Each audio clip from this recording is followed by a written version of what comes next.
আমাদের ছেলে ও মেয়েরা নিয়মিত 5 ওয়াক্ত নামাজ সময় মতো পড়ে না, কাজা পড়ে, রেগুলার কাজা হয় কিনা? এটা কোনো মা প্রশ্ন করেছেন সম্ভবত। ছেলে মেয়েরা বাসায় নিয়মিত নামাজ পড়ে না, প্রতিদিন কাজা করে নামাজ পড়ে।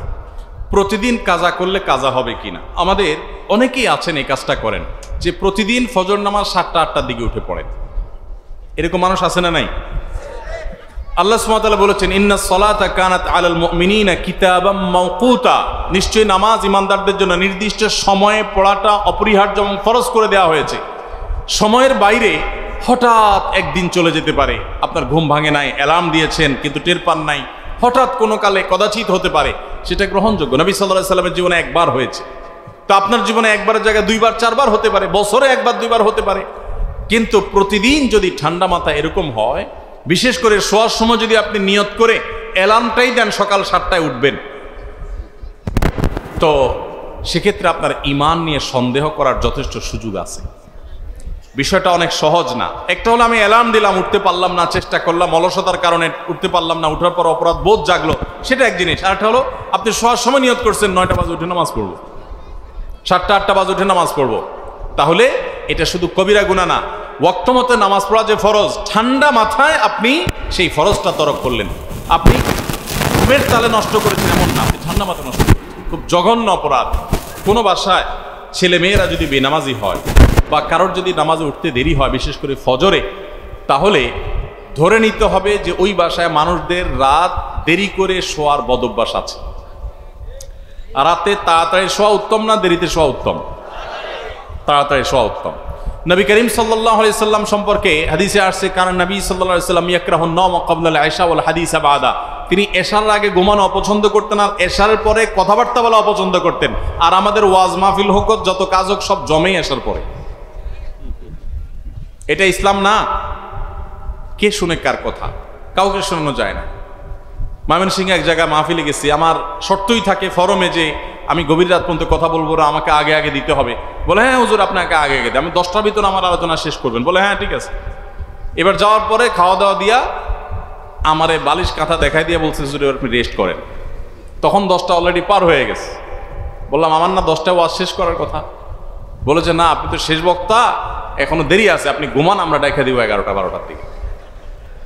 এ হলো আমাদের ওয়াজ মাহফিলের অবস্থা। ভাইরা আমার, পৃথিবীতে যে সমস্ত দেশের যে সমস্ত মানুষ উন্নত হয়েছে, সেটা আমেরিকানদের কথা বলেন, সেটা চাইনিজদের কথা বলেন, জাপানিজদের কথা বলেন, কোরিয়ানদের কথা বলেন, আমার নিজের যে সমস্ত দেশে যাওয়ার সুযোগ হয়েছে, আমার দেখার সুযোগ হয়েছে, আমি নিজের চোখে দেখেছি অনেক দেশে, যে তারা মাগরিবের পর, তাদের তার নামাজ কালাম নাই, সন্ধ্যার পর পর তারা খেয়ে ঘুমায় পড়ে, এবং রাত 8টা 9টায় তাদের রাস্তাঘাটে গাড়ি পাওয়া যায় না। আর আমাদের শহরে রাত 8টা মানে সারা দিনের 24 ঘন্টার ভিতরে সবচেয়ে পিক টাইম রাস্তায়, তাই না? পাবলিক সবচেয়ে বেশি ব্যস্ত। আর তাদের দেশগুলোতে ভোরে মানুষ কফি শপে সিরিয়াল লেগে যায়, কাজে যাবে, তারা ঘুম থেকে উঠে যায়। আর আমাদের সকাল 9টা 10টার আগে দোকানদার দোকানই খোলে না, কারণ পাবলিক সব নাক টেনে ঘুমাচ্ছে। মনে রাখবেন, নবী সাল্লাল্লাহু আলাইহি সাল্লাম যে নির্দেশ করে গেছেন, অমুসলিমরা সেটা ধরে আছে, জেনে হোক না জেনে হোক, বুঝে হোক না বুঝে হোক, অথচ আমরা মুসলমানরা আজ সেটা আমাদের মধ্যে ধারণ করি। এই জন্য আমি বলি, যুবকরা অনেকে পড়ালেখা করতে করতে আপনার রাত 12টা 1টা পর্যন্ত ঘুমান না। হেফজুখানার ছাত্ররা গোটা দেশে, হেফজের ছাত্ররা সবাই 100% হেফজখানার ছাত্ররা রাত 10টার ভিতরে ঘুমায় যায়। 10টার পরে কোনো হেফজুখানায় বাংলাদেশে পড়ালেখা হয় না, আবার ভোর রাত্রে তারা উঠে যায়। এরা খুব অল্প সময় কিভাবে এই 30 পারা কোরআন তাদের বক্ষে ধারণ করে ফেলতে পারে, কিভাবে তাদের স্মৃতিতে নিয়ে আসে, মেমোরিতে নিয়ে আসে, কিভাবে, এবং সারা জীবন ধরে রাখে। 30 পারা কোরআন ধরে রাখা তো দূরের কথা, 2-3 পৃষ্ঠা মুখস্থ করলেও তো আপনার 10 বছর মনে থাকবে না। সেখানে 30 পারা কোরআন তাদের মনে থাকে বাচ্চাদের। মিরাকলটার যে মূল সূত্র, সেটা যদি 2-4-5টা সূত্র থাকে, তার 1 নম্বর সূত্র হলো এই যে হিফজখানার ছাত্ররা রাতে তাড়াতাড়ি শুয়ে পড়ে। অনেক ছাত্র আছে যারা এই 12টা 1টা 2টা পর্যন্ত ঘুমাবে আর সকাল 9টার দিকে উঠবে, 8টার দিকে উঠবে। তো আপনি রাতে তাড়াতাড়ি ঘুমায় ভোর রাতে বেশি করে পড়ালেখা করেন, এটা অনেক বেশি আপনার ঘুম থেকে ওঠার পর মাইন্ড ফ্রেশ থাকবে, তখন আপনার মুখস্থ ভালো হবে, পড়া বুঝে আসবে এবং ধারণ ক্ষমতা বাড়বে। এই জন্য ভাইরা আমার, রাতে দেরি করে শুইলে সাধারণত ফজর নামাজ পড়াটা কঠিন হয়ে যায়। যে বাসায় এই বদভ্যাস আছে, সে বাসায় ফজর টাইম মতো হয় না। এই জন্য সংগ্রাম চালাতে হবে, রাতে তাড়াতাড়ি ঘুমাবো ইনশাআল্লাহ। আমার বাসায় আমরা পুরো ফ্যামিলির সদস্য, আমরা এশা পড়ার আগে পুরো বাসার সবার মশারি টানানো শেষ, খাওয়ার দাওয়ার শেষ, এশা পড়ে এসে আমরা মশারিতে ঢুকে যাই। এটা আমাদের রুটিন আলহামদুলিল্লাহ। একান্ত বিশেষ কোনো ঝামেলা কোনোদিন না থাকলে এটা আমাদের নিয়মিত রুটিন। এর মাধ্যমে কি হয়, ফজরের পরে আর ঘুমাতে হয় না। ফজর নামাজ তো দূরের কথা, তাহাজ্জুদের সময় আপনার ঘুম ভেঙে যাবে, আপনি তো রাতে তাড়াতাড়ি ঘুমাতে পারেন। আর যদি ভূতের মতো শুধু মোবাইল টিপতে থাকেন, মোবাইল টিপতে থাকেন, মোবাইল টিপতে থাকেন, 10টা 11টা 12টা আপনার মোবাইল আর না ছাড়েন হাত থেকে, তো ফজর আপনার দ্বারা পড়া কঠিন হবে, এটাই স্বাভাবিক। এজন্য একটা সুন্নত ছেড়ে দিলে বহু সুন্নত বরং অনেক ফরজ পর্যন্ত ছুটে যায়। এই জন্য রাতে তাড়াতাড়ি শোয়ার অভ্যাস করবো তো ইনশাআল্লাহ। ভাইরা আমার, স্বাস্থ্যের জন্য রাতের প্রথম দিককার ঘুম অনেক বেশি গুরুত্বপূর্ণ। ডাক্তার এখন বলে 10টা থেকে 2টা এই সময়ের ঘুম আমাদের বডিতে ইমিউনকে স্ট্রং করে, রোগ প্রতিরোধ ক্ষমতাকে বৃদ্ধি করে, কিন্তু আমরা করি না। তো বাচ্চাদের বাসায় যারা নামাজ কালাম পড়ে না, রাতে তাড়াতাড়ি শোয়ার কালচার গড়ে তোলেন, ইনশাআল্লাহ অটোমেটিক তারা নামাজ পড়তে পারবে। স্বামীদের স্ত্রীদের সাথে কেমন ব্যবহার করা উচিত, এই প্রশ্ন দেখে আমি বুঝছি এটা কোনো মহিলার প্রশ্ন। কারণ উনি হয়তো ওনার স্বামীকে ধরে আনছেন এখানে। সো স্বামী যদি তার স্ত্রীর হক জানতে পারে তাহলে ওনার লাভ, উনি সে ওয়াজ শুনেতে চাচ্ছেন হয়তোবা, আরো প্রশ্ন দেখে বোঝা যাচ্ছে। যাই হোক, দেখুন, স্বামী হোক আর স্ত্রী হোক, সবচেয়েতে মানুষের উত্তম আচরণের হকদার হলো ঘরের লোকজন, মা বাপ, ভাই বোন এবং স্বামী স্ত্রী পরস্পর। এরা হলো আমাদের সবচেয়ে উত্তম আচরণ পাওয়ার হকদার। কিন্তু আমরা কি করি, আমাদের সবচেয়ে ছেঁচড়া আচরণ, সবচেয়ে নোংরা আচরণটা আমরা রিজার্ভ রাখি বউয়ের জন্য, মায়ের জন্য, ছেলে মেয়ের জন্য, ভাই বোনের জন্য, স্বামীর জন্য, ঘরের লোকজন। আর সবচেয়ে মিষ্টি মিষ্টি কথাগুলো বরাদ্দ রাখি আমাদের বাইরের লোকদের জন্য। ঠিক না ঠিক বলেন? যারা দোকানদারি করেন, অনেক দোকানদার আছে দেখবেন কাস্টমারের সাথে এত মিষ্টি মিষ্টি কথা বলেন, মনে হয় যে কথা তো না যেন চিনির গোল্লা। এত মিষ্টি মিষ্টি কথা বলেন, ভাই আসেন, বসেন, কি খাবেন, চা খাবেন না ঠান্ডা খাবেন, কি খাবেন, এই ভাইরে চেয়ার দাও, মানে ভাই ভাই বলতে বলতে মুখ দিয়ে ফেনা ছুটে যাচ্ছে। আর মহিলা আসলে তো কথাই নেই, আপা বসেন, চেয়ার দেন, এই করেন, সে করেন। এরকম অবস্থা আছে না নাই? আমি যশোর যখন 10টা মাদ্রাসায় পড়ি, তখন কালেক্টরেট মার্কেটে আব্বার এক বন্ধু, ওনার একটা কাপড়ের দোকানে বন্ধের দিনগুলোতে আমি একটু বসে ওনার হেল্প করতাম, সহযোগিতা করতাম। তখন দেখে আমার এটা আরো ভালো করে রপ্ত হয়েছে। দোকানদাররা পুরুষ তো পুরুষ, মহিলা আসে, তাদের সাথে কত রকমের মধুর মতো কথা বলতে পারে। আর একই সময় যদি তার বউ বাসা থেকে ফোন দেয়, ফোনটা ধরেই প্রথমে বিসমিল্লাতি একটা ঝাড়ি দিয়ে বলবে, তোমার কি ঘরে কোনো কাজ কাম নাই? একটু পরপর শুধু হুদাই ফোন দাও, মিস কল দাও, মেসেজ পাঠাও, কোনো কাজ কাম নাই, তোমার জ্বালা তো দোকানদারিও করতে পারবো না। ঠিক একই আচরণ মহিলাদেরও। বাসা থেকে, দোকান থেকে যদি স্বামী ফোন দেয় বা বাইরে থেকে স্বামী ফোন দেয়, কি তোমার কাজ কাম নাই, হুদাই ফোন দাও সারাদিন, বুড়ো বয়সে তোমার বিমরতি ধরছে, নানান কথা। আবার যদি অপরিচিত আননোন করে নাম্বার থেকে কেউ ফোন দেয়, তাহলে আসসালামু আলাইকুম ভাই, কেমন আছেন, ভাই কে বলছেন, তখন কথার ভিতরে মধুর কোনো শেষ। তো আমাদের পুরো সমাজে বেশিরভাগ মানুষ আমরা আমাদের সবচেয়ে ছেঁচড়া আচরণটা রিজার্ভ করে রাখি ফ্যামিলি সদস্যদের জন্য, আর সবচেয়ে মিষ্টি আচরণটা বরাদ্দ রাখি বাইরের লোকদের জন্য। এর চেয়ে কপাল পোড়া, এর চেয়ে দুর্ভাগা, এর চেয়ে খারাপ মানুষের কে হতে পারে যে তার পরিবারের লোকরা তার ভালো আচরণ পায় না, ভালো আচরণ বাইরের লোকদেরকে দেয়। অবশ্য বাইরের লোকদেরকে ভালো আচরণ দেয় বললে ভুল হবে, ওইটা তার ইনভেস্ট, ওইটা তার বিজনেস। আল্লাহ তাআলা আমাদেরকে মানুষ হওয়ার তৌফিক দান করুন। স্বামী হোক আর স্ত্রী হোক, পরস্পরের সদাচরণ করতে হবে। আমরা মহিলাদের প্রতি সদাচরণের কথা অনেক বেশি আসে, প্রশ্ন বেশি আসে, এর জন্য বেশি বলা হয়। কিন্তু বাস্তবতা হলো বাংলাদেশে বহু ঘরে ঘরে আমরা নারী নির্যাতনের কথা শুনি, ঘরে ঘরে তলে তলে হাজারো পুরুষ নির্যাতন চলছে। এই আওয়াজ আমার এই কথার সপক্ষে অনেক বড় সাক্ষী যে আসামি এখানে হাজির, আসামি তো না, আপনার ভিকটিম সব এখানে হাজির। ভিকটিমদের ঠিকঠাক আওয়াজ দেখে বোঝা যাচ্ছে যে বেচারা কি পরিমাণ দুর্গতিতে আছে। অনেক মহিলারা আছে নামাজ পড়তে পড়তে কপালে দাগ ফেলে দিচ্ছে, বোরকা তো পরে পরে হাত মোজা পা মোজাও মেনটেন করে, মাশাআল্লাহ। অনেক মহিলা আছেন যে তার নেকামলের কোনো কমতি নাই, কিন্তু স্বামীটাকে মানুষও মনে করে না। সকাল বিকাল ঝাড়ির উপর রাখে, সকাল বিকাল দৌড়ের উপর রাখে, আর চুন থেকে নুন খসলেই নারী নির্যাতন মামলার ইঙ্গিত দেয়। বাংলাদেশে 2 ধরনের মামলা আছে। এই মামলার নাম শুনলেই বেশিরভাগ মানুষের মাথায় চলে আসে আমাদের, বা আমরা বেশিরভাগ মানুষের ধারণা চলে আসে যে এটা পুরাটাই কোনো মানুষকে ফাঁসানোর জন্য হয়েছে। তার ভিতরে একটা হলো নাশকতার পরিকল্পনার মামলা, আরেক মামলা হলো নারী নির্যাতন মামলা। যে ফাঁসানোর জন্য এই মিথ্যা মামলাগুলো আমরা করি, যারা করি কিয়ামতের ময়দানের জন্য অপেক্ষা করি। আল্লাহ তাআলা আমাদেরকে বুঝার তৌফিক দান করুন। তাহলে মনে রাখবো যে স্বামী স্ত্রী উভয়ের হক আদায় করতে হবে, কেউ কারোর প্রতি জুলুম করতে পারবেন না। মহিলারা তারা অনেক সময় দেখা যায় স্বামীর প্রতি বেয়াদবি করেন, স্বামীকে পাত্তা দেন না, কোনো কথা শুনেন না। আল্লাহ এবং তার রাসূল সাল্লাল্লাহু আলাইহি সাল্লামের পর আপনার অভিভাবক আপনার স্বামী, লোকটা যদি একটু বোকাও হয়, লোকটা যদি একটু বেকুব কিসিমেরও হয়, আপনার চাইতে 1 ইঞ্চি কমও বুঝে, আল্লাহ তাকে আপনার অভিভাবক করেছেন। আপনি তার আনুগত্য, যদি সে কোনো অন্যায় নির্দেশ না করে, তাহলে তার আনুগত্য করার মধ্যেই আপনার দিনদারি নিহিত আছে। আপনার জন্য নফল আমল করার চাইতে, নফল নামাজ পড়ার চাইতে, নফল দাওয়াতের কাজ করার চাইতে নিজের স্বামীর আনুগত্য করার, স্বামীর সেবার গুরুত্ব অনেক বেশি। আমি প্রায় বলি, এটা আমাদের মা বোনদের জন্য তিতা করল্লার মতো আমল।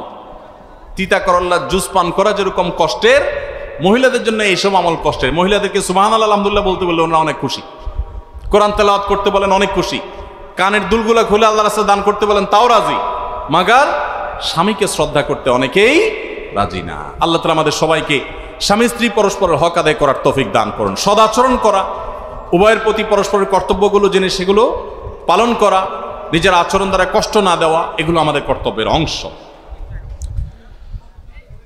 পেরেশানি এবং মানসিক চাপ থেকে মুক্তি পাওয়ার উপায় এবং আমল কি? পেরেশানি এবং মানসিক চাপ থেকে মুক্তি পাওয়ার জন্য সর্বপ্রথম হলো ঈমান এবং তাকওয়াকে মজবুত করা।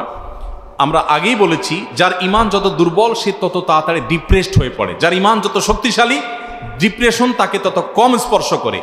যত সমস্যাই হোক, আল্লাহ তাআলা আমার সমস্যা দেখবেন, আল্লাহ তাআলা আছেন, তার উপর আমার ভরসা থাকবে, আমার এই সমস্যার একটা সমাধান হবেই হবে, আর কিছু না হোক আখিরাত আমার সামনে পড়ে আছে। ঈমানদার ডিপ্রেসড হয়ে ভেঙে পড়বে, এটা তার সাজে না। এই জন্য ঈমান মজবুত করলে ইনশাআল্লাহ পেরেশানি থেকে আমরা মুক্তি পাবো। আর এছাড়া পেরেশানি থেকে মুক্তি লাভের জন্য দুরুদ এবং ইস্তেগফার এবং দোয়া ইউনুস, 3টা আমল, দুরুদ, ইস্তেগফার, দোয়া ইউনুস, যে কোনো ডিপ্রেশন থেকে মুক্তির জন্য এগুলো মহৌষধের মতো কাজ করে।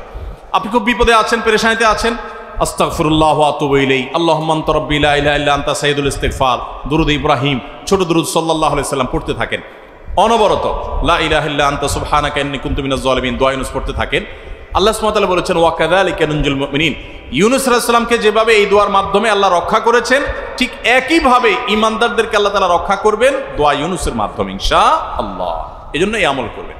তৃতীয়ত আরেকটা স্পেশাল দোয়া আছে পেরেশানি থেকে মুক্তির জন্য, নবী সাল্লাল্লাহু আলাইহি ওয়াসাল্লাম পড়তেন। দোয়াটা হলো আল্লাহুম্মা ইন্নী আউযু বিকা মিনাল হাম্মি ওয়াল হাযান, আল্লাহুম্মা ইন্নী আউযু বিকা মিনাল হাম্মি ওয়াল হাযান ওয়া আউযু বিকা মিনাল আজজি ওয়াল কাসাল ওয়া আউযু বিকা মিন গালাবাতিদ দাইনি ওয়া কাহরির রিজাল।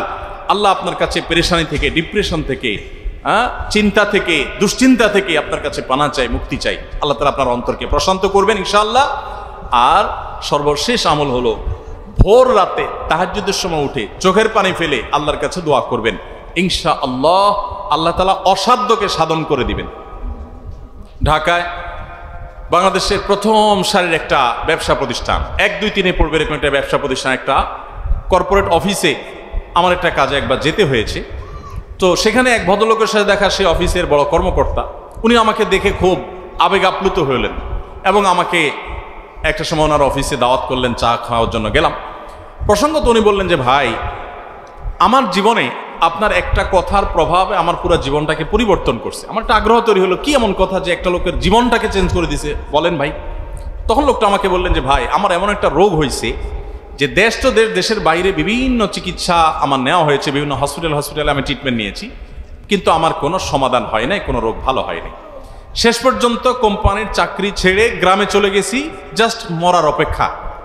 কারণ আমার এ রোগ থেকে মুক্তির কোনো উপায় নাই, কষ্টের কোনো শেষ নাই, যে কোনো মুহূর্তে মৃত্যু আসবে, এটার জন্য অপেক্ষা করছি। তো এর মধ্যে আপনার এক আলোচনা থেকে তাহাজ্জুদের সময় অসাধ্য সাধন হয়, ভোর রাতের দোয়া অসম্ভব সম্ভব হয়, এটা জানার পর ওই দিন থেকে তাহাজ্জুদ পড়া শুরু করলাম। কয়েকদিন পড়ার পর একদিন তাহাজ্জুদে প্রচুর কান্নাকাটি করলাম, তাহাজ্জুদ পড়ে প্রচুর আল্লাহর কাছে চোখের পানি ফেললাম, সিজদা পড়ে থাকলাম। এরপর তাহাজ্জুদের নামাজ পড়ার পর সকাল থেকে আমার শরীর থেকে সেই রোগ যে উধাও হয়েছে, এখন আবার কোম্পানিতে ব্যাক করে আমি চেয়ারে বসে কাজ করছি। আমার রোগ হওয়ার আগে আমি যতটা সুস্থ ছিলাম, আল্লাহর কসম এখন আমি তার চাইতে অনেক গুণ বেশি সুস্থ। এখনো বেঁচে আছেন এই লোকটা, আমার সাথে যোগাযোগ হয়নি, আমি তো প্রায় যোগাযোগ হয় ভাইরা আমার। এই জন্য ডিপ্রেশন থেকে বাঁচার জন্য আল্লাহর কাছে চোখের পানি ফেলে দোয়া করে। মানুষের কাছে বললে পেরেশানি আরো বাড়ে, আবার না বললে আপনি হালকাও হবেন না। চোখের পানি ফেলে আল্লাহকে মন খুলে বলেন, একাকি কেউ যেন না শুনে, চিৎকার করে করে বলেন। এই যে রমজান আসছে, সারা বছর তাহাজ্জুদ পড়তে পারেন না, কিন্তু রমজানে তো আপনি সারি খেতে উঠেন। সারি খেতে উঠলে ওই টাইমে ভোর রাতে একটু আল্লাহর কাছে দোয়া করেন, এই টাইমে দোয়া কবুল হয়। আল্লাহ তাআলা আমাদের সবাইকে তৌফিক দান করুন। বিভিন্ন সময় আমাদের কিছু জিনিসে পা লাগলে আমরা হাত দিয়ে ছুঁয়ে, বুকে ও মাথায় ছুঁয়ে সালাম করি, এটা কতটুকু যুক্তিসঙ্গত? এটা কি ঠিক? কোনো কিছু যদি পা স্পর্শ হয়, কোনো কিছুতে পা লাগে, একজন মানুষের গায়ে পা লাগছে, আমরা তার গাটাকে স্পর্শ করে চুমো খাই বা বুকে হাত রাখি। এটা মূলত করি হলো যে পাও লাগাটাকে আমাদের সমাজে অসম্মানজনক মনে করা হয়। আমার পা লাগাটা যে ভুলে হয়ে গেছে, জাস্ট সেটা বোঝাবার জন্য আমরা এটা করি। সো এরকম যদি হয় তাহলে সেক্ষেত্রে শুধুমাত্র এই বার্তা দিলাম এর মাধ্যমে যে আমি মূলত ইচ্ছাকৃত আপনার পায়ে গায়ে আমি লাথি দেই নাই, পা দেই নাই, এটা ভুলে লেগে গেছে, টাচ করে তাকে শুধু এটা আমি বোঝালাম, এটুকু ঠিক আছে, কোনো অসুবিধা নেই।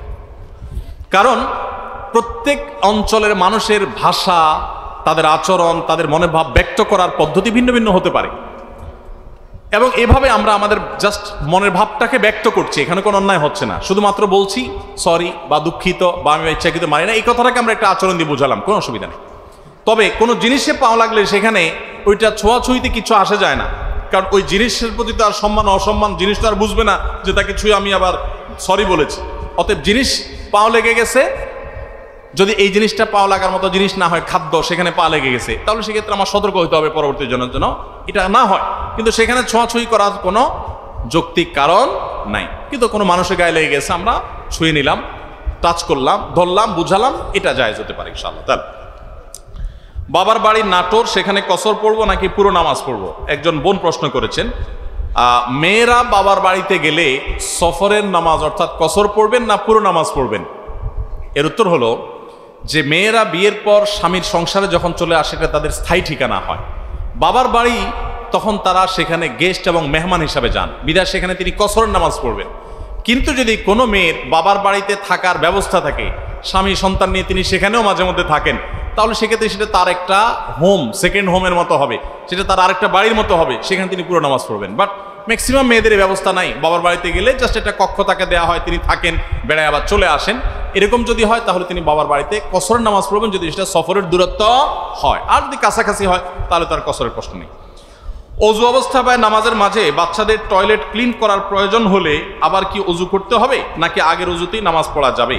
বাচ্চার বয়স 21 মাস, মেয়ে বাচ্চা।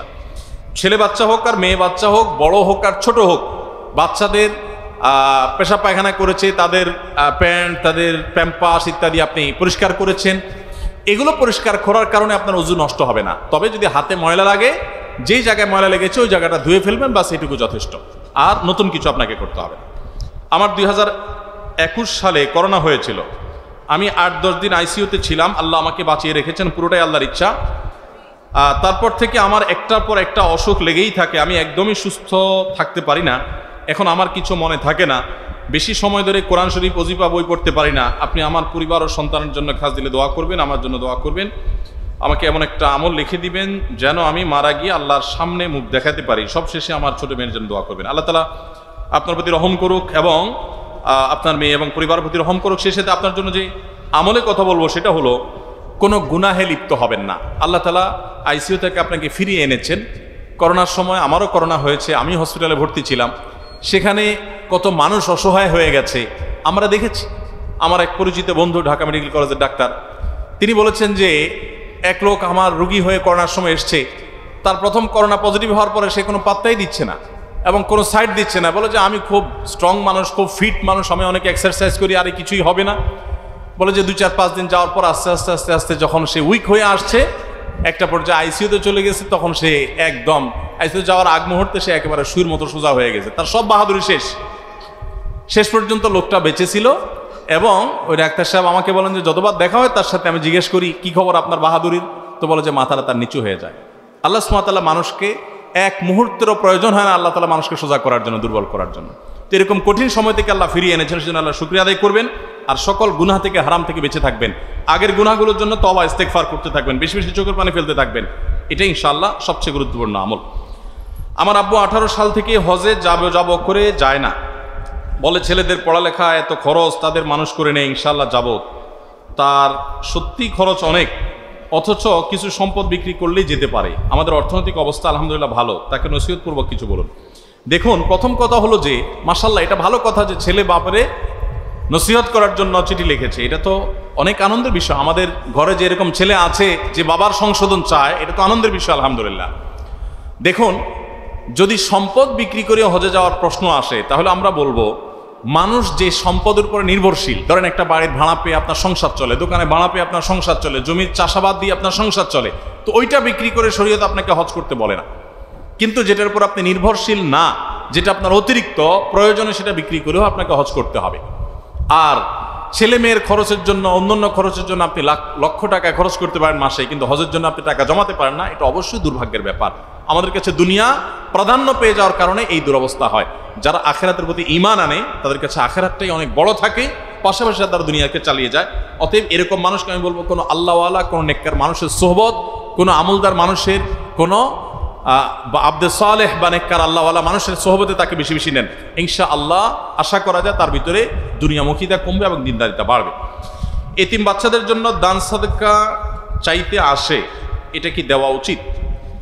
এতিম বাচ্চাদের জন্য দান সাদকা যারা চাইতে আসে, এটার একটা রূপ ঢাকায় আছে, যশোরেও আছে আমি জানি। সেটা হলো যে কিছু বাচ্চা কাচ্চা ছেলে ফেলেকে পাঠায় দেয় বিভিন্ন এতিমখানার রসিদ দিয়া, কাগজপত্র দিয়ে, তারা এসে বলে আমরা এতিমখানা থেকে আসছি, আমাদের কোরআন শরীফ কিনতে টাকা লাগবে, আমাদের খাবারের টাকা নাই। এসে ঘরে ঘরে তারা নক করে, আসেনি? এদেরকে পাইলে বাচ্চাদেরকে তো আর, তাদেরকে তো আর কিছু বলা উচিত হবে না। বাচ্চাদেরকে ধরে একটু ভালো বুড়া খাওয়ান আর বলেন যে তোমাদের হুজুরে ফোন করো, একসাথে যত টাকা পয়সা সব হুজুরে দেব। এরপরে হুজুর আসার পরে তারা বসে ভালো করে সাইজ করেন, আর এটা হুজুরের বিজনেস যদি হয় তাহলে তাকে আইনের হাতে সুপর্দ করে দেন।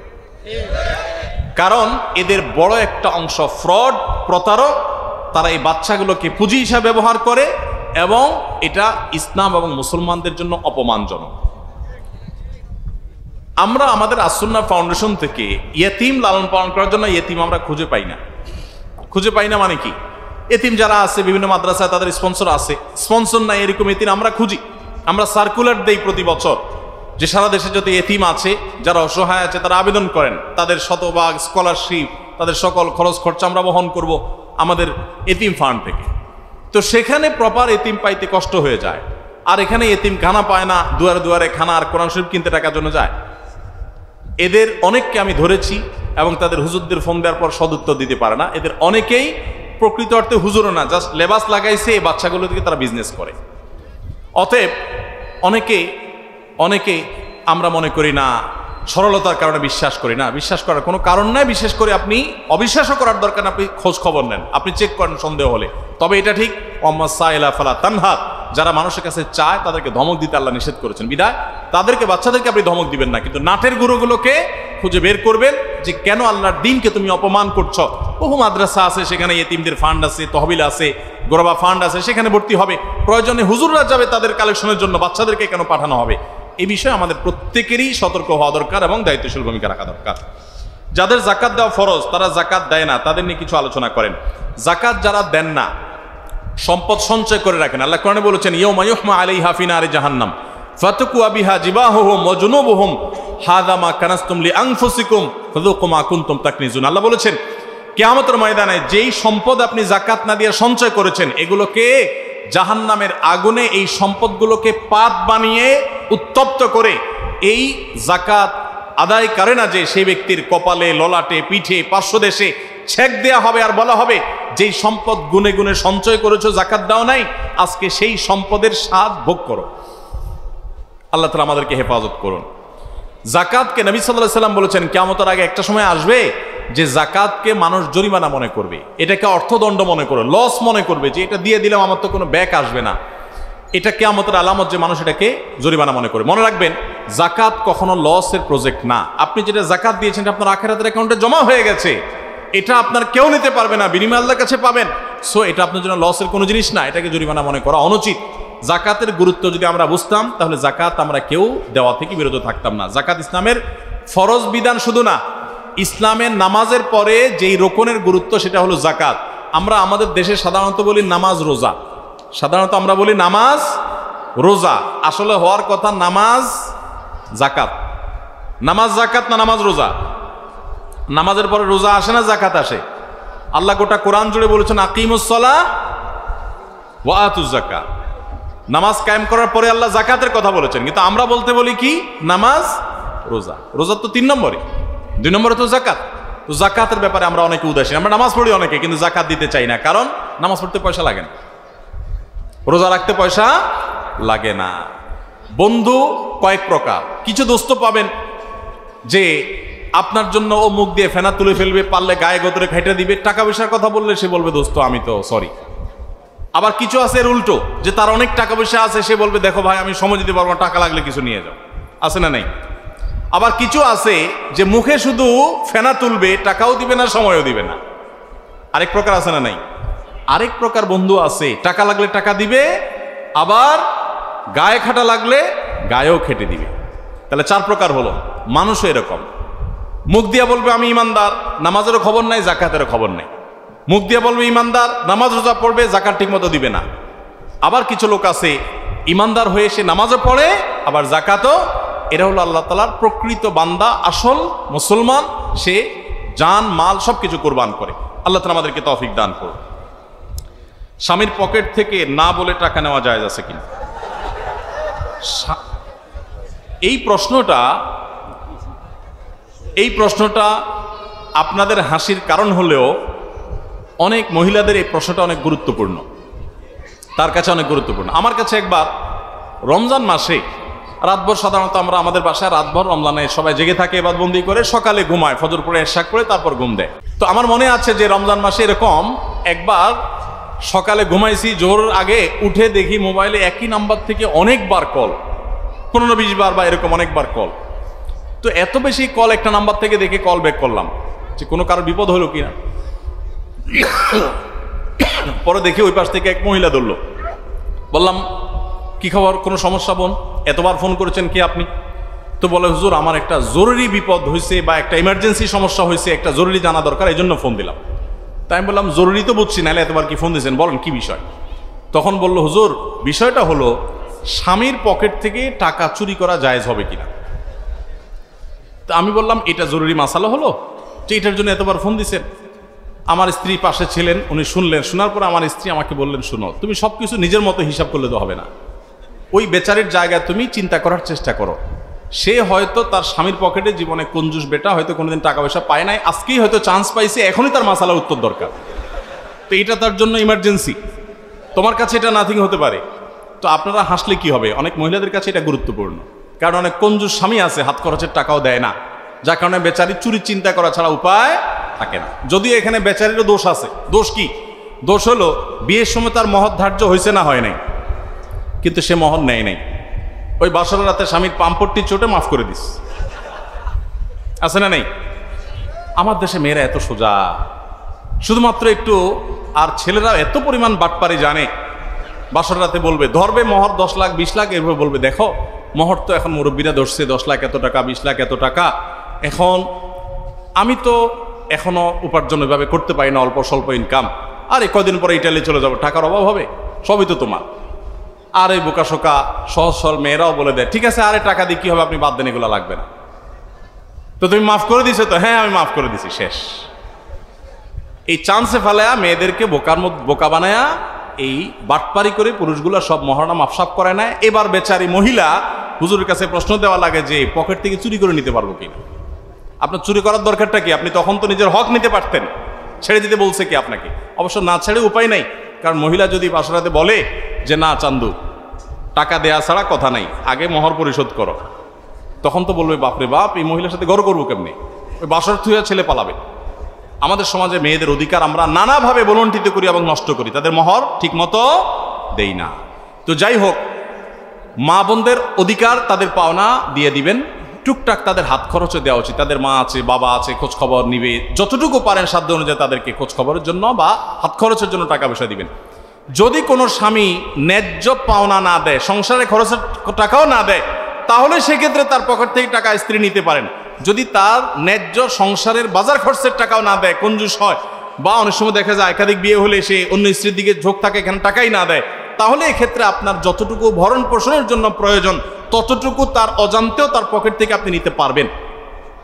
কিন্তু আপনি চাইনিজ খাওয়ার জন্য, মার্কেটিং করার জন্য, আপনার বোনের ছেলে মেয়েকে জামা কাপড় কিনে দেওয়ার জন্য আর ফাও খরচ করার জন্য স্বামীর পকেট থেকে না বলে টাকা চুরি করলে সেটা কিন্তু জায়েজ হবে না, এটা মনে রাখতে হবে। যশোরের সুনামধন্য একটি কলেজে ছাত্রদের দায়ী রাখতে বাধা প্রদান করা হয়, এক্ষেত্রে ছাত্রদের করণীয় কি? ছাত্রদের করণীয় হলো ঐক্যবদ্ধভাবে আন্দোলন করা এবং অধিকার আদায় করা। দাড়ি রাখা এটা আমাদের সাংবিধানিক অধিকার। বাংলাদেশের সংবিধান প্রত্যেক ধর্মের মানুষকে যার যার ধর্ম পালন করার অধিকার দিয়েছে না দেয় নাই? সেই ধর্ম পালন করতে বাধা দেওয়ার এখতিয়ার কোনো অথরিটির কখনো থাকতে পারে। অতএব যদি কোনো অথরিটি বাধা দেয়, সেখানে ঐক্যবদ্ধভাবে প্রতিরোধ আন্দোলন গড়ে তুলবেন। আমাদের দেশে হাতে গোনা বলবো আমি, কারণ হাজার হাজার প্রতিষ্ঠান আছে, হাতে গোনা 2-4টা প্রতিষ্ঠানে এরকম কিছু মানুষ, তারা মানুষকে তাদের ধর্ম পালনে বাধা দেয়। সেখানে আপনার যত রকমের আকাম কুকাম হবে, যত রকমের খারাপ কাজ হবে, সেগুলো নিয়ে তাদের মাথা ব্যথা নাই। চাঁদাবাজি হবে, অছাত্ররা এসে হল দখল করবে, সন্ত্রাস করবে, ব্যভিচার হবে, ধর্ষণ হবে, সেগুলো নিয়ে তাদের মাথা ব্যথা নাই। কেউ দায়ী রাখলে তাদের খোঁচায়।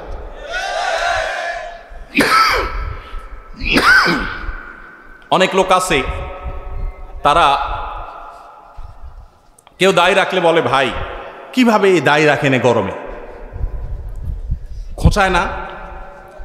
বলবেন ভাই আমার তো খোঁচায় না, আমার দাড়ি আপনারে খোঁচায় কিনা সেটা বলেন। আমার তো মনে হয় আপনার চুলকায়।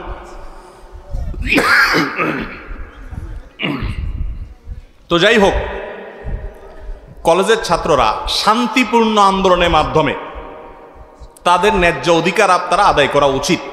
কারণ অনেক জায়গায় দেখা যায় মেয়েরা যদি হিজাব করতে যায় তো স্কুল কলেজে তাদেরকে বাধা দেওয়া হয়, তাই না?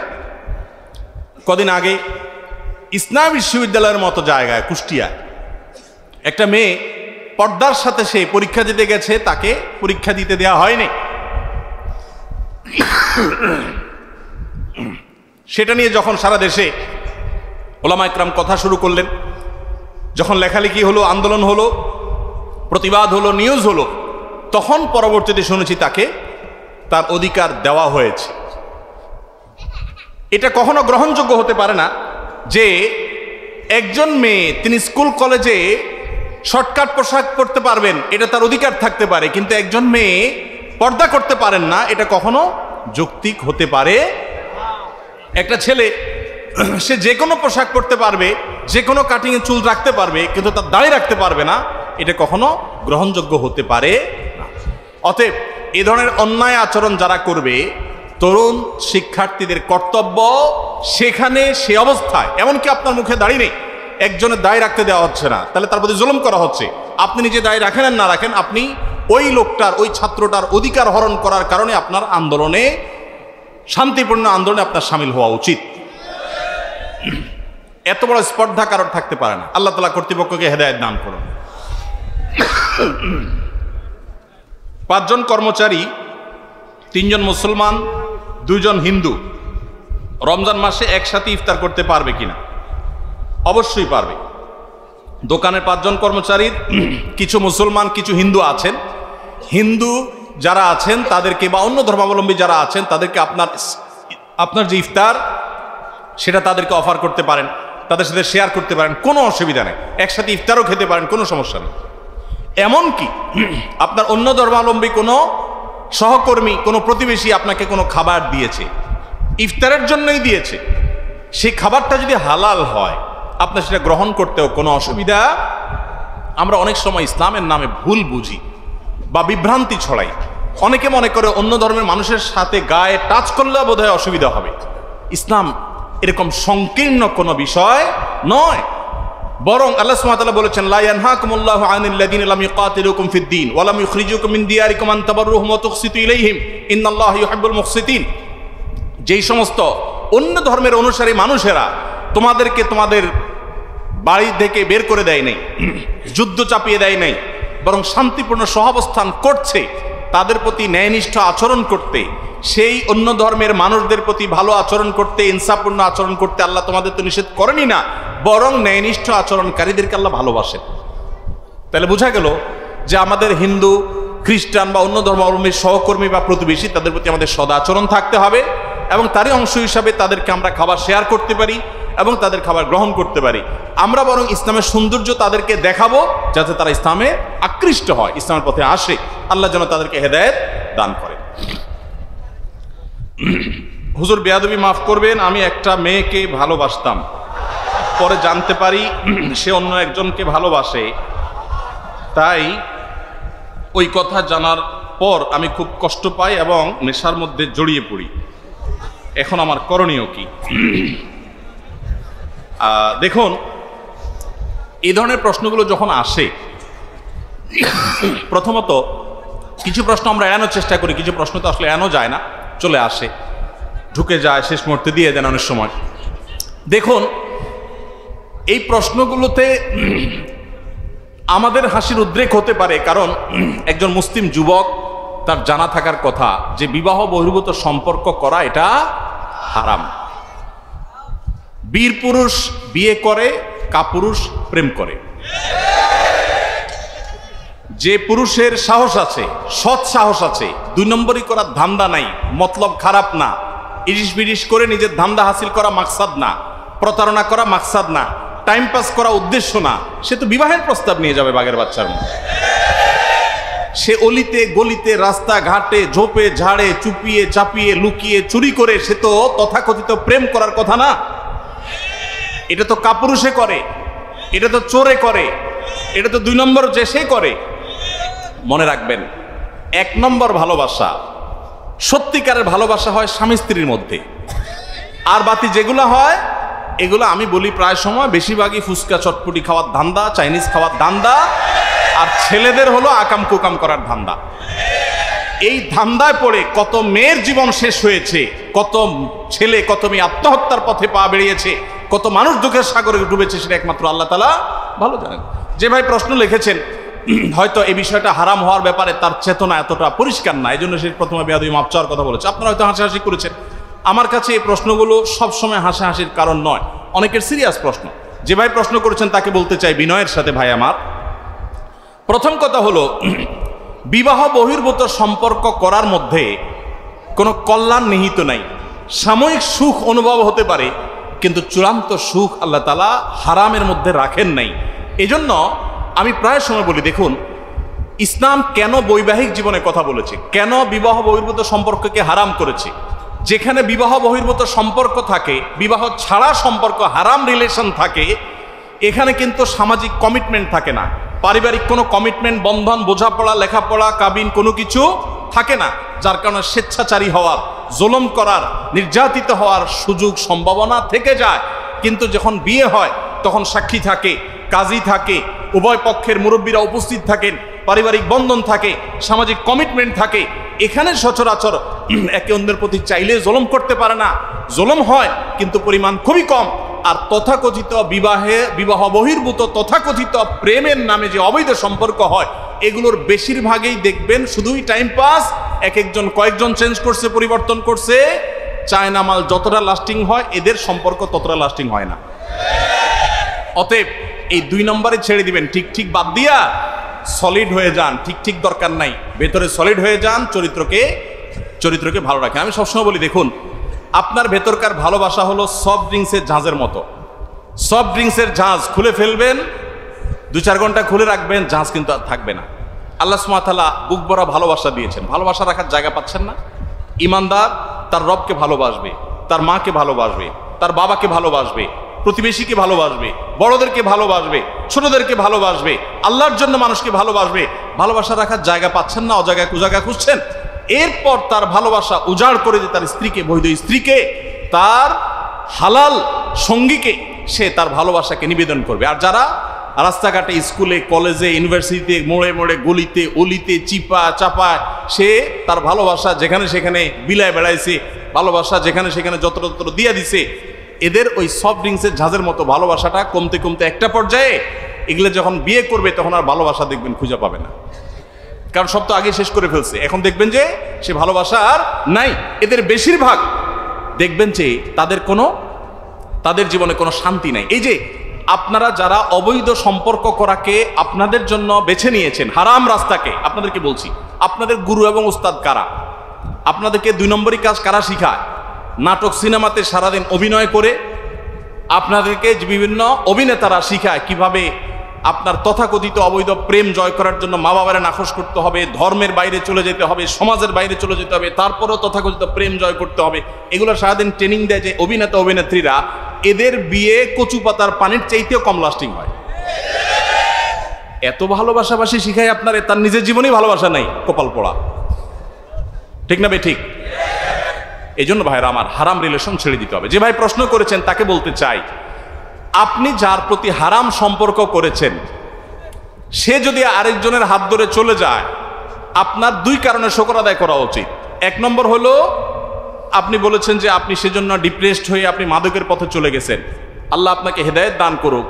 আপনি বরং খুশি হওয়া উচিত এই কারণে যে প্রথমত সে চলে যাওয়ার কারণে আরেকজনের কাছে আল্লাহ আপনাকে হারাম থেকে বাঁচাইছে। এবার একটা বিয়ের ধান্দা করেন, বিয়ের চেষ্টা করেন। আর দ্বিতীয় যে জন্য শুকর আদায় করা উচিত সেটা হলো আপনি যারে ভালোবাসা দিয়েছেন, মহব্বত করছেন, বিয়ে করবেন, নানান ওয়াদা করেছেন, বহু ফুচকা চটপটি চাইনিজ খাওয়াইছেন, ইনভেস্ট করছেন, এগুলো সব যে অজাগায় করছেন সেটা এখন বুঝলেন আপনি। যখন আপনার কাছে এটা পরিষ্কার হয়ে গেছে, এখন তো আল্লাহ শুকর আদায় করে সিজদা পড়া উচিত যে আল্লাহ যাক, অজাগা থেকে আমি বাঁচলাম। অনেক ছেলে ফেলে বলে যে যার সাথে বিয়ের কথা হয়েছে সে আরেকজনের কাছে বিয়ে বসে গেছে, এখন আমার তো আত্মহত্যা করতে ইচ্ছা করে। আমি বললাম কপাল পোড়া, সে যদি আরেকজনের কাছে বিয়ে বসে, তোমার 2টা বিয়ে একসাথে করা উচিত। কারণ যে তোমার ছাড়া তুমি তারে বিয়ে করবা, সব পরিকল্পনা করছো, কথা ঠিকঠাক হয়েছে, এখন সে যদি অন্য কোথাও চলে যায় তাহলে বোঝা গেছে তুমি অজাগায় যাচ্ছিলা, আল্লাহ বাঁচাইছে। সে যদি একটা বিয়ে করতে পারে, তোমার 2টা করে তার দেখানো উচিত। কিসের ডিপ্রেশন? অযথা পোলাপান ডিপ্রেশনে পড়ে অজাগায় চলে যায় এবং খারাপ পথে চলে যায়। মাদকের পথ থেকে ফিরে আসুন। মাদক দুনিয়াকেও ধ্বংস করে, আখিরাতকেও ধ্বংস করে। মাদক সব কিছুকে শেষ করে দেয়। এই যে কোভিড-19 এসেছে, এই যে করোনা এসেছে, গোটা পৃথিবীতে যেখানেই মেসাকার হয়েছে করোনায়, যেখানে মানুষের লাশের স্তূপ পড়েছে, খবর নিয়ে দেখেন সেসব দেশে মাদকের ব্যবহার ডাল ভাত ছিল। পানির মতো মাদক যারা ব্যবহার করেছে তাদের সর্বনাশ বেশি হয়েছে, তাদের ইমিউন দুর্বল হয়েছে, তাদের লাং দুর্বল ছিল, তাদের এফেক্টেড বেশি হয়েছে, মারা গেছে বেশি। মুসলমানরা তুলনামূলকভাবে, আপনি বাংলাদেশের কথা যদি বলেন, আমাদের পাশে ভারতে, দিল্লিতে লাশ দাহ করার ব্যবস্থা পর্যন্ত থমকে পড়েছিল, এরকম ভয়ঙ্কর অবস্থা পড়েছে। তখনকার পত্রপত্রিকা আপনারা দেখেন নাই? কিন্তু সেই তুলনায় আমাদের এই গরিব দেশে কিছুই হয় নাই, আলহামদুলিল্লাহ। ওই তুলনায় কিছুই হয় নাই উল্লেখযোগ্য। যদি হতো তো আমাদের এই গরিব দেশে সামাল দেওয়ার ক্ষমতা আমাদের ছিল না। আল্লাহ আমাদের প্রতি রক্ষা করেছেন। এর অন্যতম একটা কারণ হলো যে ধর্মীয় কারণে আমরা মাদক থেকে বেঁচে থাকি। বিধায় মাদক থেকে আল্লাহর জন্য বেঁচে আসবেন এবং হারাম পথ ছেড়ে দিবেন এবং দ্রুততার সাথে বিয়ে করবেন, তাহলে ইনশাআল্লাহ আগের সমস্ত কষ্ট ভোলাটা সহজ হবে। মহিলা মানুষ নামাজ পড়ার সময় যদি কোনো বেগানা পুরুষ ঘরে ঢুকে, তবে ওই নামাজ হবে কিনা, নাকি নতুন করে নামাজ পড়তে হবে? মহিলারা নামাজ পড়ার সময় যদি বাইরে কেউ ঘরে ঢুকে পড়ে, কোনো অসুবিধা নেই, কোনো অসুবিধা নাই। গায়রে মাহরাম ঢুকলে যে নামাজ নতুন করে পড়তে হবে এমন কোনো কথা নেই, বরং ওই নামাজ হয়ে যাবে এবং আপনার নতুন করে নামাজ পড়ার দরকার হবে না, নামাজ ভাঙা লাগবে না। এমনকি যদি দেখেও ফেলে, আপনি চেষ্টা করবেন পর্দার মধ্যে থাকার, নামাজ হয়ে যাবে। মেয়েদের জন্য দূরের যাত্রা ছেলেদের মতো কসরের কোনো নামাজ আছে কিনা? অবশ্যই ছেলেরা মেয়েরা এক্ষেত্রে এক সফরের দূরত্বে গেলে তাদের জন্য কসর প্রযোজ্য হবে। ছেলে মেয়ের আকিকার গোস্ত কি মা বাবা খেতে পারবে? মা বাবা একটু বেশি করে খাবে। কেন বেশি করে খাবে? আকিকার গোস্ত এটা তো আল্লাহর পক্ষ থেকে, এটা তো নেয়ামত, খুশি হয়ে আরো বেশি করে খাবে। অনেক মা বাবা আছে নির্বোধের মতো, নিজেরা খায় না, সব মানুষকে খায়, বলে মা বাবার খাওয়া উচিত না। আরে মা বাবা আরো বেশি করে খাবে। আকিকার গোস্ত কোরবানের গোস্ত মতো, যিনি জবাই করছেন, যিনি আকিকা দিচ্ছেন, তিনি নিজেও খাবেন, আত্মীয় স্বজনকে খাওয়াবেন, গরিব দুঃখীরাও খাওয়াতে পারবেন। মহিলাদের জন্য কয়টি আমল আছে জানতে চাই? পুরুষদের জন্য যা আছে মহিলাদের জন্য তাই আছে। তাদের জন্য অতিরিক্ত হলো বিশেষ করে স্বামীর আনুগত্য করা, যদি স্বামী কোনো অন্যায় নির্দেশ না করে আদব লেহাজ মেনে চলা, তাকে অভিভাবক হিসাবে সম্মান করা, শ্রদ্ধা করা, এটা অনেক গুরুত্বপূর্ণ একটা বিষয় তাদের জন্য, এডিশনাল। এর পাশাপাশি পুরুষের জন্য যা যা তাদের জন্য সেগুলো। আরেকটা অতিরিক্ত হলো তারা নিজের ইজ্জত আবরুকে হেফাজত করবে, পর্দার মধ্যে থাকবে, নিজের শালীনতাকে ঢেকে ঢুকে রাখবে, এগুলোকে বাইরে প্রকাশ করে বেড়াবে না। তাদের ব্যক্তিত্বের ব্যাপার, এটা তাদের পার্সোনালিটির ব্যাপার, যে রাস্তাঘাটে তাদের সৌন্দর্যকে বিলিয়ে বেড়াবে না, যে সে দেখে সেখানে তা বাজে চিন্তা করবে।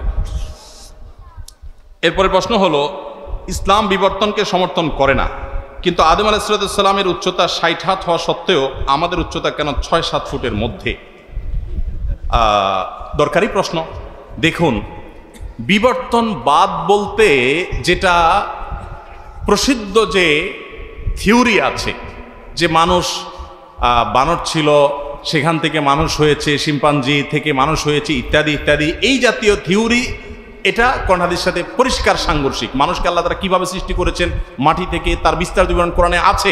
সো মানুষ কোনো প্রাণী থেকে সৃষ্টি হয়ে আসছে, এটা বলা হলো কোরআনকে অস্বীকার করা শামিল। তবে কোনো প্রকারের বিবর্তন হয় নাই, এটা তো সঠিক না। বিবর্তন তো এই যে বিবর্তন নিয়ে বিতর্কের জায়গা, সেটা বাদে বাকি ছোটখাটো বিবর্তন তো হয়েছে। যেমন আল্লাহ সুবহানাহু ওয়া তাআলা পৃথিবীতে প্রথম মানুষ সৃষ্টি করেছেন আদমকে। আদম আলাইহিস সালামের গায়ের কালার হয় সাদা ছিল, নয় কালো ছিল, দুটার একটা, নাকি? এখন পৃথিবীতে মানুষ সাদাও আছে, কালোও আছে। সৃষ্টি করেছেন তো আল্লাহ তাআলা এক কালারের নিশ্চয়, এক শরীরে তো দুই কালার দেন নাই। তাহলে সেক্ষেত্রে এখন কিছু মানুষ কালো, কিছু মানুষ সাদা হলো, তাহলে ওনাকে আল্লাহ যেভাবে সৃষ্টি করেছেন তার সন্তানদের মধ্যে কিছুটা পরিবর্তন হয়েছে। কেউ খাটো হয়েছে, কেউ লম্বা হয়েছে, পরিবর্তন হয়েছে। কেউ হায়াত বেশি পেতে, কেউ হায়াত কম পায়, তাহলে বিবর্তন, এরকম বিবর্তন তো হয়েছে। এটা কিন্তু অস্বীকার করে না কেউ, ইসলাম এটাকে অস্বীকার করে না। কিন্তু বিবর্তন বলতে ওই যে বিতর্কিত থিওরি, যে মানুষ প্রাণী ছিল, সেখান থেকে মানুষ হয়েছে, ধীরে ধীরে পরিবর্তন হয়ে হয়ে, এটা বস্তাস্পর্শা এবং বাস্তবতা বিবর্জিত। শুধু কোরআনের আলোকে যে অপ্রমাণিত তা না, বৈজ্ঞানিকভাবেও এটা অপ্রমাণিত। বিভিন্ন বিজ্ঞানীরা এটার বিপরীতে গবেষণা করে প্রমাণ করেছেন যে এরকম বিষয় সত্য নয়, সেটা ভিন্ন বিষয়। বাকি এই ধরনের বিবর্তন যেটা আপনি উল্লেখ করেছেন, আমি আরও কয়েকটা দেখালাম, এগুলো ইসলাম অস্বীকার করে না। ইহুদিরা এত অপরাধ করা সত্ত্বেও প্রায় সব প্রসিদ্ধ নবী রাসূল তাদের হেদায়েতের জন্য আল্লাহ কেন প্রেরণ করেছেন? এটাই তো স্বাভাবিক। যারা যত খারাপ হবে তাদের মধ্যে তত নবী রাসূল পাঠানোর দরকার হবে, এটাই তো স্বাভাবিক। জাহা মুসা ওয়াহা ফেরাউন, যেখানে জাহা ফেরাউন ওয়াহা মুসা, যেখানে ফেরাউন থাকবে সেখানে কি থাকবে? মুসা থাকবে। যারা যত খারাপ তাদেরকে সাইজ করার জন্য তত বেশি নবী রাসূলের দরকার হবে, এটাই তো স্বাভাবিক। মহরণের টাকা দিয়ে দেওয়ার সাথে খোরপোশের টাকা দিলে তালাক হয়ে যাবে কিনা? না, এরকম তো কোনো কথা নাই। খোরপোশ মহরণের টাকা দিলে তালাক হবে কেন? বরং মহরণের টাকা তো দিয়ে দেওয়া উচিত।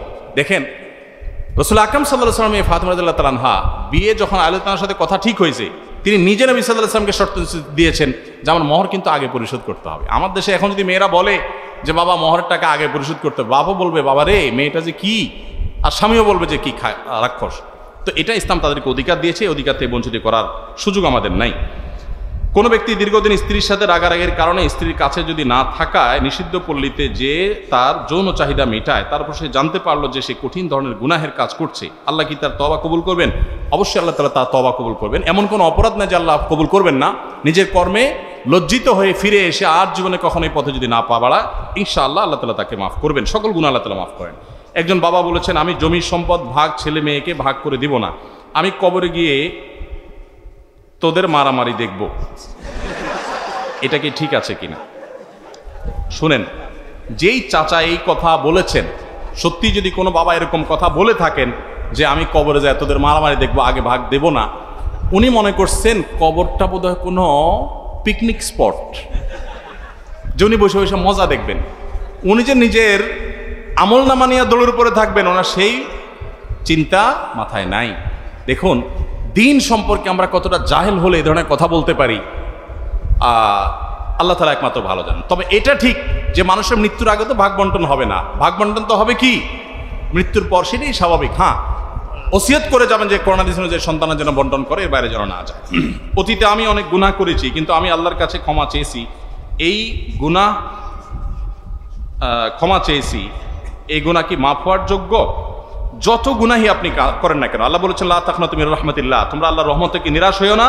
ইন্নাল্লাহা ইয়াগফিরুয যুনুবা জামিআ, কারণ আল্লাহ তাআলা সমস্ত গুনাহ মাফ করে দিবেন। সো এমন কোনো অপরাধ নেই যে অপরাধ আল্লাহ তাআলা মাফ করবেন না। আপনি আল্লাহর কাছে নিশ্চিন্তে আশা নিশ্চিত বিশ্বাস রেখে আপনি তওবা করবেন।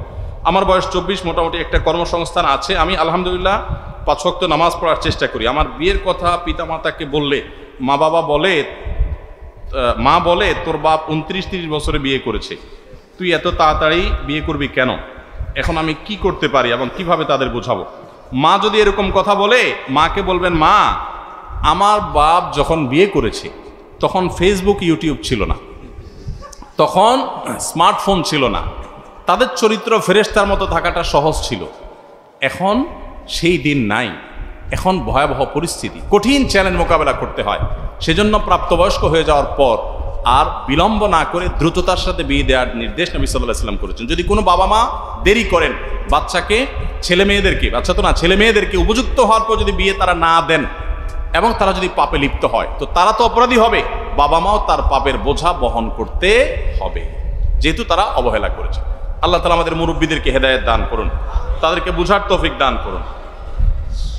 আমি একজন যুবক, আমার বয়স 24, বর্তমানে এই জেনার যুগ থেকে নিজেকে কিভাবে হেফাজত করব, আর আল্লাহ যেন দ্রুত উত্তম রিজিকের ব্যবস্থা করেন সে বিষয়ে কিছু আমল শিখিয়ে দেন, আর যেন দ্রুত রিজিকের ব্যবস্থা করেন, বিবাহ করে নিজের চরিত্র হেফাজত করতে পারে, সেজন্য আপনার কাছে দোয়া চাই। দোয়া তো অবশ্যই আপনার জন্য করি।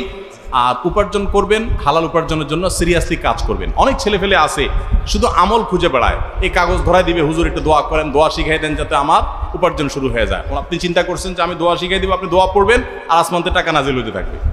আল্লাহ তো এই সিস্টেম রাখেন না। আল্লাহ বলেছেন ফাইদা কুদিয়াতিস সালাহ ফান্তাশিরু ফিল আরদি ওয়াবতাগু মিন ফাদলিল্লাহ, নামাজ শেষ হয়ে গেছে, মসজিদ থেকে বের হও এবং উপার্জন করতে বের হও। অনেক যুবক ছেলে ফেলে বলে, হুজুর আমার আব্বা আছে এখানে, আপনি একটু বুঝান তাড়াতাড়ি বিয়ে দেওয়ার জন্য। আর ওই বেটা কাজ করার ধান্দা নাই, নিজে খাচ্ছে বাপের হোটেলে, আরেকটা এনে বাপের হোটেলে খাওয়ানোর ধান্দা। আপনি কেন কাজ করছেন না? অনেক যুবকরা অলস, তারা শুধুমাত্র দোয়া করে আল্লাহর কাছে আমল চায় না। ভাই, আমল তো আল্লাহর কাছে চাইবেন, আমল তো করবেন, দোয়া তো আল্লাহর কাছে করবেনই, কিন্তু পাশাপাশি চেষ্টা করতে হবে সিরিয়াসনেসের সাথে হালাল উপার্জনের। কোনো কাজকে ছোট মনে করবেন না, সিরিয়াসলি লেগে যাবেন, আল্লাহ তাআলা বরকত দিবেন ইনশাআল্লাহ। নিজের অনিচ্ছায় ঘন ঘন স্বপ্নদোষ হচ্ছে, ওষুধের মাধ্যমে কি এটা সমাধান হতে পারে? ইসলামের দেশে এটা করণীয় কি? ওষুধের মাধ্যমে সমাধান হবে কি না এটা তো ডাক্তার বলতে পারে, এটা তো আমার সাবজেক্ট না। ওষুধের মাধ্যমে সমাধান হতেও পারে, ডাক্তার দেখানো দরকার এটার জন্য। ভাই, ছোট শিরকের পাপ থাকা অবস্থায় কেউ যদি মারা যায়, সে কি চিরস্থায়ী জাহান্নামী হবে? ছোট শিরকের কারণে কেউ চিরস্থায়ী জাহান্নামী হবে না, তবে ছোট শিরক থেকেও বেঁচে থাকার দরকার।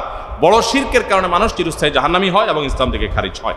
বড় শিরক যেমন কবরে সিজদা করলো, মাজারে সিজদা করলো, আল্লাহর স্থানে কাউকে স্থান দিল, শিরক সাব্যস্ত করলো, এ জাতীয় বড় শিরক করলে তখন মানুষ বেঈমান হয়। ফজর নামাজ পড়ার পর ঘুমিয়ে গেলে পরে ঘুম থেকে উঠে এশাকের নামাজ পড়া যাবে কিনা? যাবে, কোনো অসুবিধা নেই। এবং জোহরের ওয়াক্ত হওয়ার আগ পর্যন্ত আপনি চাষতের নামাজ পড়তে পারেন। আর এশাকের নামাজের সময় মূলত হলো সূর্য ওঠার 15 মিনিট পর থেকে নিয়ে এই চাষতের নামাজের আগ পর্যন্ত, অর্থাৎ 8টা-9টা যখন উত্তপ্ত হয় মাটি তার আগ পর্যন্ত। আমার বাবা একজন রাস্তার মিস্ত্রি, সে আমার মাকে রেখে আরও 2টা বিবাহ করেছে এবং আমাদের সংসারে তেমন খরচ দেয় না, খবর রাখে না। এখন আমার প্রশ্ন, আমার বাবার প্রতি আমার দায়িত্ব কেমন থাকবে এবং আমার বাবার 2 বোর দুজনকে কি আমার স্বীকার করতে হবে? হ্যাঁ ভাইরা আমার, যদি কোনো মানুষ 2টা বিয়ে করে তার প্রথম বোর খবর না নেয়, ইসলামী শরিয়ার আলোকে তাকে আচ্ছাতরে বেত্রাঘাত করা, তার শাস্তির মুখোমুখি করা, তার বিচার করা কর্তব্য, যদি সে প্রথম স্ত্রীর খবর না নেয়। একাধিক বিয়ে ইসলামে জায়েজ আছে, কিন্তু বাংলাদেশে কিছু চরিত্রহীন লোক, তারা শুধুমাত্র নিজের যৌন আকাঙ্ক্ষা মেটাবার জন্য একাধিক বিয়ে করে, একটা করলে আর আগেরটার খোঁজ খবর রাখে না, একাধিক বিয়ের পুরো জিনিসটাকে তারা আপনার রীতিমতো বিতর্কিত করে এটাকে কালিমা লাগিয়ে দিয়েছে।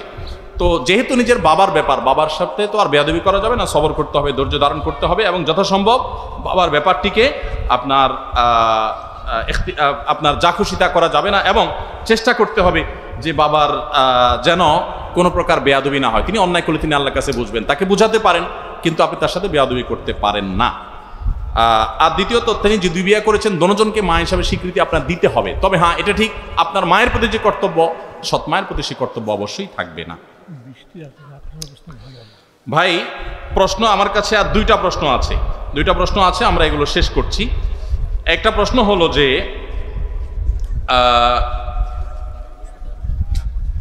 সংসারে ছোট বড় কোনো ব্যাপার ঘটলে অনেক সময় রাগের মাথায় স্বামী স্ত্রীকে অথবা স্ত্রী স্বামীকে অনেক রকম কটু কথা বলে, এ সম্পর্কে ইসলাম কি বলে? ভাই, কটু কথা স্বামী স্ত্রী বলুক, অন্য কেউ বলুক, সর্বাবস্থায় হারাম এবং নিষিদ্ধ এবং নাজায়েজ। এটা থেকে আমাদের বেঁচে থাকতে হবে। আল্লাহ আমাদেরকে পারিবারিক জীবনে ছোট লোকি থেকে বেঁচে থাকার তৌফিক দান করুন। আমি কি আমার মৃত মায়ের বিবাহে উপহার প্রাপ্ত গহনা একমাত্র উত্তরাধিকার পাবো কিনা? এখন আমার সৎ এক ভাই আছে, বইমাত্র আমি আমার মায়ের একমাত্র। এটার জন্য কোনো আলেমের কাছ থেকে ফারাইজ করে নেবেন ভাই, এগুলো সংক্ষেপে উত্তর দেওয়া কঠিন। আমরা সর্বশেষ প্রশ্ন উত্তর দিচ্ছি। একজন পাপী বান্দা কি ঈমানের মৃত্যু আশা করতে পারে?